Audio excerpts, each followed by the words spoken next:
Hello friends, પ્રથમ સત્ર માટે વિકાસ મૂલ્યાંકન લક્ષ્ય અસાઇનમેન્ટ ધોરણ 7 વિષય ગુજરાતીમાં આજે આપણે પ્રશ્ન 3નું ગ્રામરનું સંપૂર્ણ સોલ્યુશન જોવાના છે. તે પહેલાં ફ્રેન્ડ્સ, જો તમે આપણી ચેનલ પર નવા હોય, હજુ સુધી આપણી ચેનલને તમે સબસ્ક્રાઈબ ના કરી હોય તો ઉપયોગી વિડીયો મેળવવા માટે ચેનલને જરૂરથી સબસ્ક્રાઈબ કરજો. આપણી ચેનલ પર તમને બધા જ વિષયનું સોલ્યુશન જવાબ સાથે ટૂંક સમયમાં મળી રહેશે. તો ચાલો આપણે સોલ્યુશન જોઈ લઈએ. તો પ્રશ્ન 3નો અ છે, એમાં સાચી જોડણી લખવાની છે. તો ફ્રેન્ડ્સ, અહીં નીચે એની જે સાચી જોડણી આપેલી છે એ જોઈને તમે પ્રેક્ટિસ કરી શકો છો. આની અહીંયા આન્સર્સ આપેલા છે. 2 માર્ક્સમાં પૂછાનાર છે જોડણીવાળો પ્રશ્ન.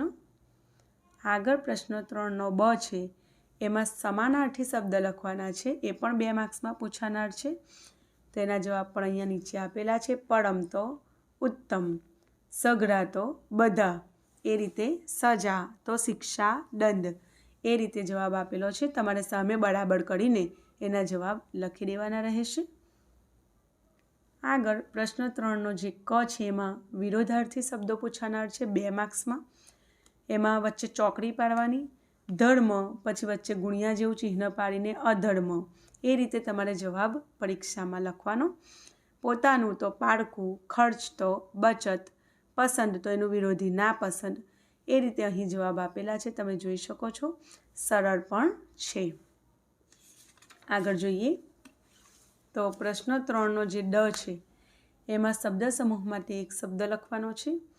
તો પહેલું જે છે એમાં કોઈ બાજુના તળીપણા વિનાનો વચલો માર્ગ, તો મધ્યમ માર્ગ, અહીં એનો જવાબ આપેલો છે. તમે જોઈ શકો છો. બીજું, વ્યાજે નાણાં ઉછીના આપવા તે, તો ધીરધડ, આ એનો જવાબ છે.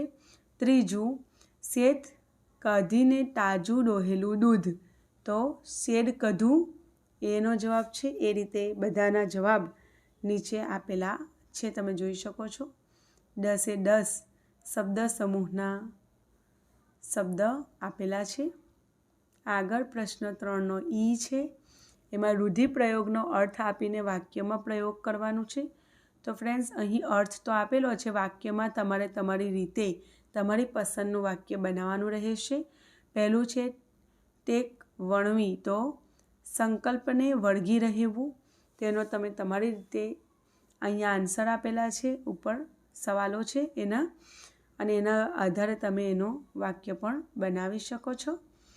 પ્રશ્ન 3નો ઈ છે આગળ, એમાં અર્થભેદ લખવાનું છે. બરાબર, તો અહીં સવાલો આપેલા છે અને એના અર્થભેદ સાથે જવાબ અહીંયા સામે આપેલા છે. બરાબર, વંદન તો નમસ્કાર પ્રણામ, અને ઉપર જો તપકું ના હોય એટલે કે તો વદન તો મુખ ચહેરો, એ રીતે તમે જોઈ શકો છો જવાબ સાથે આપેલું છે. દીર્ઘવ અને હસ્વ પણ બદલાઈ જાય તો એનો અર્થ બદલાઈ જતો હોય છે ગુજરાતીમાં. જેવી રીતે ગુણ તો સદગુણ, અને આ દીર્ઘવ કરી દીધું તો એનો ગુણનો અર્થ થયેલો કોથળો થઈ ગયો. એ રીતે ધ્યાન રાખવાનું જોડણીનું ખાસ. પ્રશ્ન 3નો ઉ છે, તો વાક્યો માટે સર્વનામ શોધીને તેનો પ્રકાર લખવાનો છે. તો અહીંયા તમે જોઈ શકો છો કે અહીં તે છે તે પુરુષવાચક સર્વનામ છે. અહીંયા શું છે તે પ્રશ્નવાચક સર્વનામ છે. એ રીતે આ એ દર્શક સર્વનામ છે. જેને તેને એ સાપેક્ષ સર્વનામ છે. કંઈક એ અનિશ્ચિત સર્વનામ છે, અને પંદે એ સ્વવાચક સર્વનામ છે. એ રીતે પ્રશ્ન 3નો જે ઉ છે એમાં વાક્યોમાંના અનુગની વાક્યોને જગ્યાને આપણે નામાયોગી વાપરવાના છે. અનુગનીને નામાયોગીમાં, તો પાઠ 8માંથી તમે જોઈ શકો છો. તો ફૂલનું તો ફૂલ તણું, એ રીતે લખવાનું છે. અને ફળના તો ફળ કેરા, એ રીતે તમારે જવાબો લખવાના છે. અહીંયા જવાબ પણ આપી દીધેલા છે. આગળ જોઈએ આપણે તો પ્રશ્ન 3નો એ પણ 1 માર્ક્સમાં પૂછાનાર છે. કોઈ એક વાક્ય પૂછાશે પાઠ 6માંથી.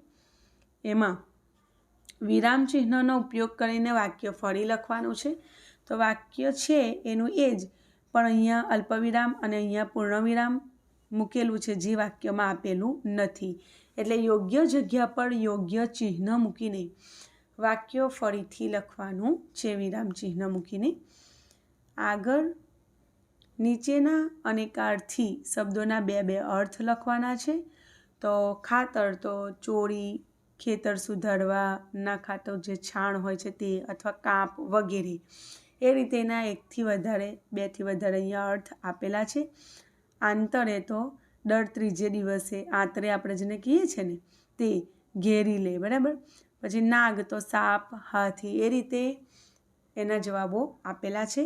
તો ફ્રેન્ડ્સ, આખો જે ક્વેશ્ચન 3 છે એ ગ્રામરનો છે. સરળતાથી એમાં માર્ક્સ કવર કરી શકાય છે. Best of luck. ફરી મળીશું નવા સોલ્યુશન સાથે. ત્યાં સુધી આવજો.